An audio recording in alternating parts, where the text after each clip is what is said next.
Nosi. Jadi kali ini aku dan kita semua akan memberikan rekomendasi cara atau olahan untuk daging kurban karena sebentar lagi Idul Adha.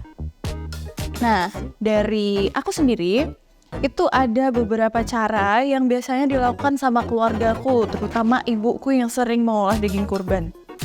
Yang pertama itu biasanya biar dagingnya agak empuk dan baunya berkurang, daging itu yang pertama dipotong-potong, kemudian dibungkus menggunakan daun pepaya. Itu semacam kayak marinasi ya orang-orang nyebutnya.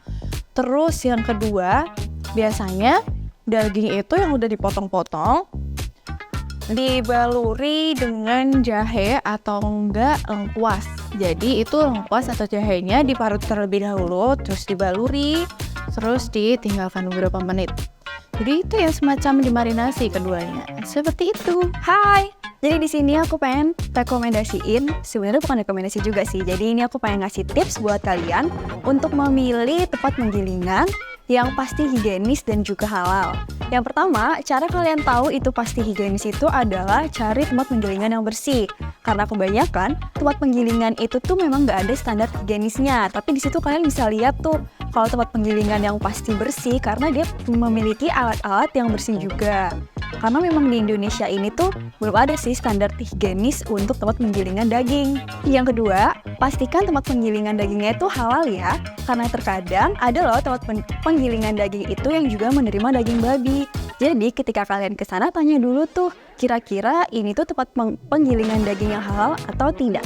Halo Sobat Internet, ini kita ngomongin soal Idul Adha ya. Berarti hari ini aku mau kasih tips ke kamu soal gimana caranya nyimpen daging kurban tanpa menggunakan kulkas. Jadi kan kalau kita ada yang mungkin di rumah nggak punya kulkas kali ya.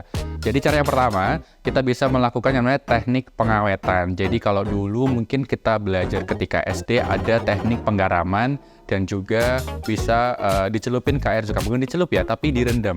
Jadi daging yang teman-teman dapatkan bisa ditaburi dengan garam karena garam itu bersifat bisa menyerap cairan dan dia bisa membuat daging yang kita miliki itu lebih awet. Oke, yang kedua bisa juga direndam ke larutan air cuka yang ditaruh di wadah yang harusnya ditutup secara rapat. Jadi larutan air cuka itu yang sudah diisi sama daging disimpan di ruangan tertutup dan dengan udara yang segar juga. Jadi itu bisa membuat daging bisa bertahan lebih lama.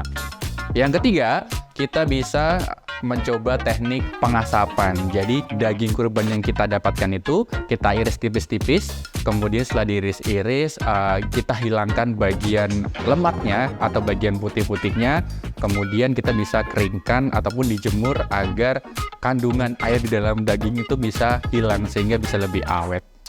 Begitu, kalian bisa coba semuanya di rumah.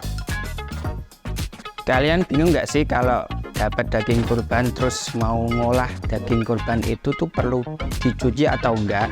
Kalau menurut Chef Ellen Sullivan, dia itu bikin video terus menganjurkan kalau daging-dagingan itu sebenarnya nggak perlu dicuci. Asalkan itu penyembelihannya higienis dan katanya itu disembelihnya di ruangan ber-AC. Karena kalau daging-dagingan itu dicuci secara sembarangan, itu katanya bisa mengeluarkan bakteri dan bisa menyebar kemana-mana. Nah, karena ini konteksnya daging kurban, maka kalau teman-teman tetap pengen mencuci daging kurban itu, kata Chef Ellen Sullivan itu ada tipsnya, yaitu dengan cara merebus air sampai mendidih, terus celupkan dagingnya itu sebentar banget, celup gitu langsung angkat. Nah gitu. Hai teman-teman, karena kita sudah mau mendekati hari Idul Kurban dan kita pastikan dapat daging nih dari acara tersebut.